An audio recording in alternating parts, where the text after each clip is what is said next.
guys, it's 21 Maxwell here and welcome to episode 113 of the TNA Impact Wrestling TEW2013 Let's Play. You join us second week of July for Impact Wrestling, our main premiere show, as we're now just 2 weeks away to Hardcore Justice, so we're continuing the build towards that, and obviously continuing to hopefully grow the company and build some wrestlers up, and hopefully of course build up some future main eventers as well. Before we get into the show, I'm just going to quickly save it because I can't remember if I've saved it. And yeah, we're booking today's show in the Marin Arena again in the Mid-Atlantic region. This is of course a double taping. So hopefully we get a good crowd here. We had a good show last time for Crossfire. Hopefully we can repeat the same.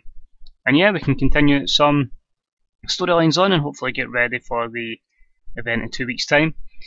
16 segments, one pre-show match. I just wanted the one. I tried to make the show more kind of all guys that are going to be featuring in the pay-per-view, beating lesser talent, just so they can elevate themselves. So when they clash at the event, it's going to be a win-win situation.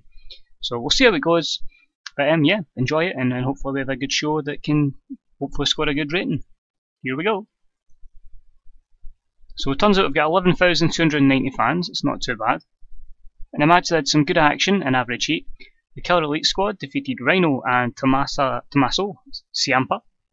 Remember him? I barely used them, but just thought let's give him an opportunity to see how he does here. In 8:04 when Harry Smith defeated Rhino with his running power slam.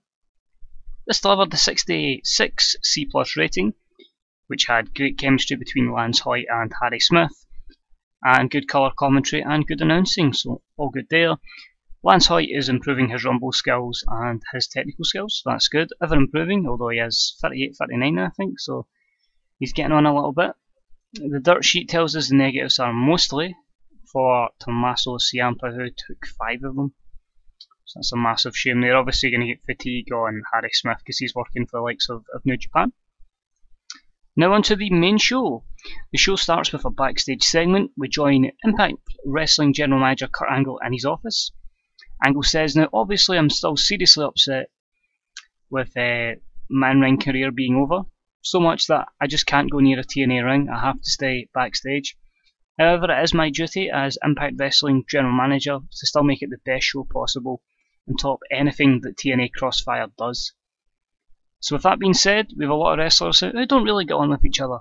So tonight we're going to have a blockbuster 6-man tag main event. The TNA World Champion Samoa Joe will be teaming up with the TNA Tag Team Champions Shinsuke Nakamura and Kota Ibushi against the winner of the King of the Mountain match, the winner of the case, Ricochet, and the number 1 contenders for the Tag Team Championships, Alec Kozlov and Rocky Romero. So we've got a 6-man tag main event, which will cater a couple of feuds, and a good chance for Ricochet to try and elevate himself to the main event. And a B81 segment there, so happy with that. The Tag Team Champions of the World storyline advances. No skill improvements, just a poor gimmick for Kurt, but a good way to open the show. I don't need to put that in because that match is already there. In a match that had some good action and average heat, Mascara Dorada defeated AR Fox in 8:09 by pinfall. C64, a simple match that puts the X Division champion over, gets him a little bit of momentum going forward, and the dirt sheet has negatives mostly for Mascara Dorada, so hopefully we can build him up a bit. I feel we've kind of misused him even though he is champion. We need to give him a more solid push. And about that had some good action and a good crowd. Adam Cole defeated Rob Van Dam at 8:22 with a Florida key. Only a C+ 68, which isn't great for an Adam Cole match, however when you consider that both guys didn't click and made it an awkward bout, it is a decent rating in that aspect. No skill improvements, and the dirt sheet has mostly RVD negatives. We really need to work on the gimmick though of Adam Cole. We'll try and get it right next time. So obviously we changed it to an Impact player gimmick and that didn't work either, which was a shame. In an extremely short match, Uta Nation defeated Matt Hardy in 4:48 when Matt Hardy was disqualified when Jeff Hardy ran in and attacked Uta Nation. This was a D+ 53. It continues the storyline that we've got going between these two teams, which is mostly in the pre-shows and stuff, but hopefully we can make some stars out of it, especially Uta Nation. That's the priority. No skill improvements there, and negatives are mostly for Matt Hardy and the booking decision. Then in a match that had some good action but not much in the way of heat, Bram defeated Brian Cage in 7:44 by pinfall with a KO. Just a D42, which is quite disappointing. Brian Cage was off his game and him and Bram didn't click, so that's going to hurt the rating as well. James Mitchell did some good work at ringside. No skill improvements. Negatives there, mostly going to be for Bram, with holding back, same for Brian Cage, and just really the decisions. But we have to build Bram up, and sometimes these matches will happen, but we'll get there eventually. And I say it's just a case of a lot of squash matches, a lot of talent, going over talent that isn't in storylines, just to help put them over. In a match that had some good action, but not much in the way of heat, Celeste Bonin, Mia Yim and Ivelisse Valles defeated Angelina Love, Beth and Melissa in 9:58, when Celeste Bonin defeated Melissa by pinfall with the wedgie flatliner. C-58, not too bad, not great, but we're still building up a couple of the knockouts. The announcing and the colour commentary gave the match a boost. The women's storyline has progressed. We may eventually bring Melissa back in and bring Ivelisse in. Celeste improving her flying skills. She is obviously the priority to push at the moment. And the negatives are mostly for inconsistency and holding back. As Mia Yim celebrates with Celeste and Ivelisse, I really couldn't spell it there, but that's meant to say Ivelisse. Melissa has been screamed at and she's basically been bawled at by Beth and Angelina. Angelina then directs her abuse at Celeste, who taunts her with the loser sign. So a win for the baby faces, and they're going to taunt the heels. He continues the women's storyline and gets us a wee cheap D+50 rating there, and gets them some more TV time. In a match that had some good action but not much in the way of heat, Chris Jericho defeats Jason Paul in 6:58 with a codebreaker. A C63, just a simple match to get Jericho some momentum and get a win over Jason Paul. Negatives there for both guys, but just to be honest, it's just like a fair squash match, to be honest, that's what it is. After the match, we see a graphic that will confirm that Chris Jericho and Adam Cole will square off at Hardcore Justice. B-73. I'm not going to book it in at the moment because I'm unsure on the stipulation, so we'll continue there, but that match is definitely going to happen. DE flashes on the screen, and here we go again with Johnny Devine. He cuts a promo saying, all we seek for in life is an opportunity. It's for someone to give us a chance to fulfill our potential. In life, everyone seems to be in a if you know someone situation to get an opportunity. With me in Divine Entertainment, I find winners from nowhere and I'll turn them into stars. I'll give them that opportunity and platform that people normally wouldn't give them. I'm Johnny Devine, this is Divine Entertainment. Welcome to the world of Pinky freaking Sanchez. So he's building up Pinky Sanchez, he's building up Divine Entertainment, is to say that these guys won't get a chance elsewhere, so he's going to take them. D45, and again, just slowly but surely building up both the manager of Johnny Devine and Pinky Sanchez. More negatives than positives, but again, that will come over time. In a match that had some good action but not much in the way of heat, Pinky Sanchez defeated Rhett Titus in 9:04 by pinfall. C+66. No skill improvements, and again, just a match to put Pinky over. Really hope we can get some segments into the 70s to near the end of the show. We then see Samoa Joe go backstage and walk into Ibushi and Nakamura's locker room. Is he going to form some sort of alliance, or is this just a game plan before the 6-man tag? The Tag Team Champions of the World storyline continues, because obviously Nakamura and Ibushi are linked, and this got a solid B80 segment, not bad. In our sub-main event, or our co-main event, and about to feature great action and average heat, EC3 defeated Davey Richards in 10:15 with a headlock driver, a B82, not bad considering Davey Richards is still jobbing out, but he's making Ethan Carter look $1 million, and that's a great rating. No skill improvements, negatives here are just for Davey Richards holding back, as well as EC3, the inconsistency and momentum of Davey Richards. Look at all the bonuses for EC3 though. Charisma, star quality, high morale, good gimmick, high momentum. It's just perfect the way we booked him, so they're really happy with that. Then EC3 is in the ring. He's going to talk about how good he is after the match. In 2 weeks' time, it's time for EC3 to make that next step. You guys have supported me since day one, and I hope to be the man that takes this company to the next level. Together we can all rise and make Impact Wrestling the biggest company in this industry. And in 2 weeks, at Hardcore Justice, we can make Ethan Carter III the next big name in the industry by defeating the iconic Taker. Sure, I'm the underdog. Sure, he's very good. But I got into this fight with nothing to lose and everything to gain. Taker in 2 weeks, I'll bring my A game. I just hope you bring yours, buddy. So EC3's hyping up this match against Undertaker. There's no point in being a storyline because it's a short term one, but a solid B+ 85 rating, and EC3 just gets better and better. Could Undertaker be in for trouble? Okay, I'll leave, that was quite bad. Our main event match, and I bet it featured great action and a good crowd. Ricochet and the Forever Hooligans defeated Samoa Joe in State of Mind in 1830, when Ricochet defeated Kota Ibushi by pinfall with Chocolate Rain. B+ 84, that's the kind of ratings we're wanting near the main event. It's exactly what we're wanting to prove that we can still pull off shows without CM Punk. Rocky Romero was off his game, the tag team storyline continues. Samoa Joe improving technical and performance is good because he lost to the main guy, and hopefully, you know, it could have been an even better match in all honesty, but I think if we can keep building up Ricochet and get us another main guy, the better, would be ideal. And we finished the show.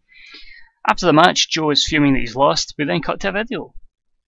Hey Joe, you son of a bitch, it's Crossfire GM Steve Austin. Okay, why is he on this show?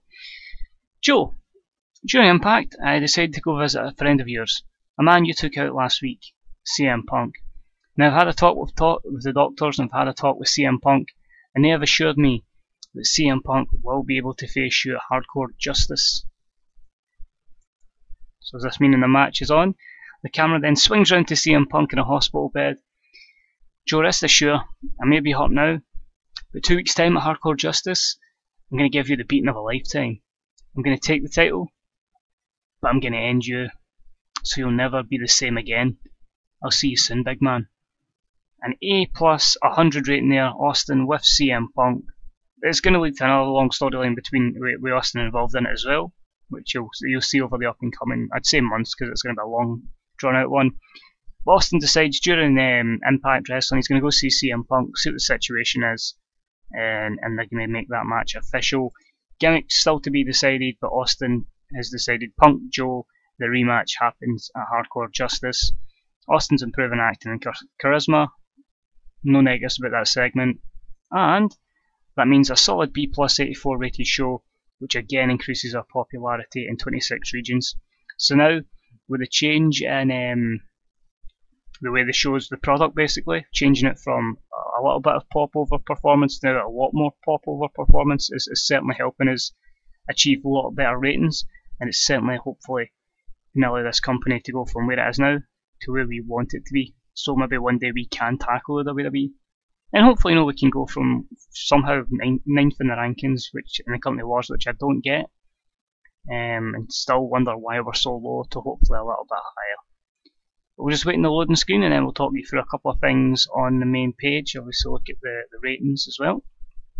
So we look then. Let's see anything here I want to look at.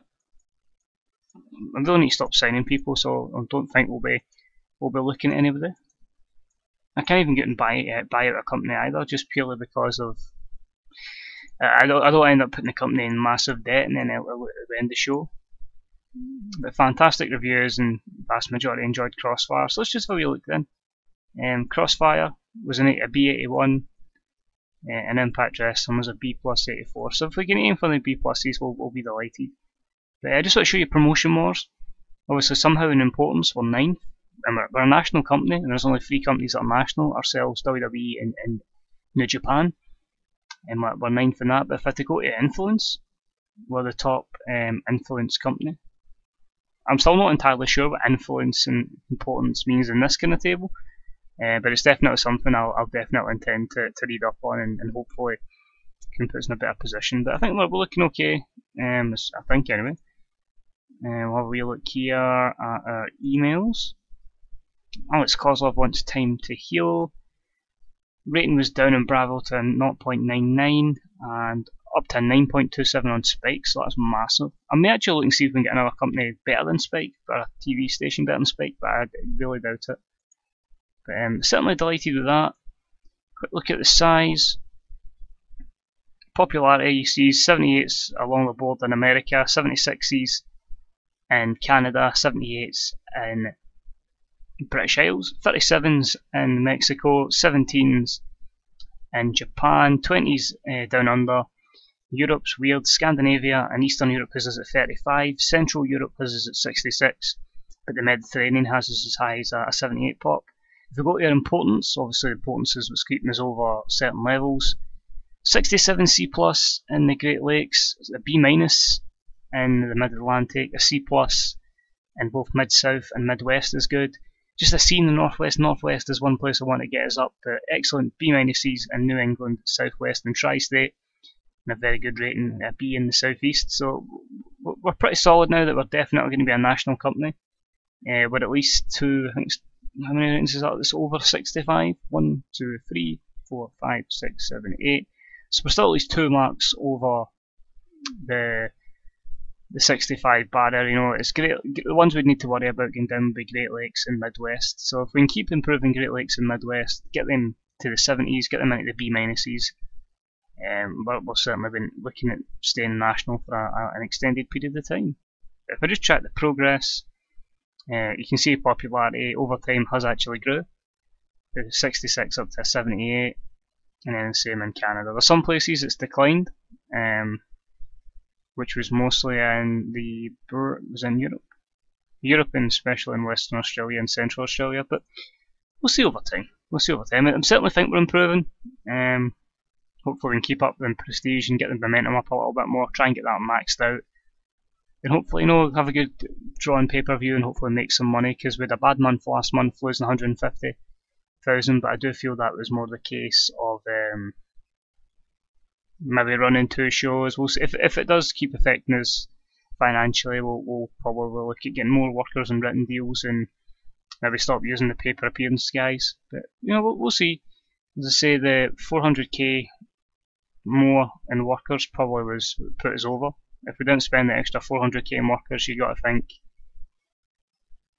you know, we're making money. But we'll see. We'll keep it up anyway. Soap ticket sales are good. We need the pay-per-view to deliver. If the pay-per-view delivers, then we'll certainly be happy with that. I feel the workers are going to still cost the same amount, but who knows?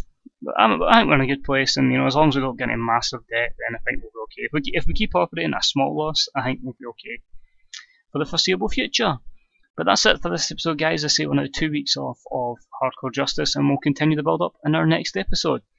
So if you did enjoy the episode, guys, please leave a like. If you've got any comments, please leave them in the comments section below. And until next time, this is TEW2013 Maxwell. I'll speak to you all real soon. Bye bye.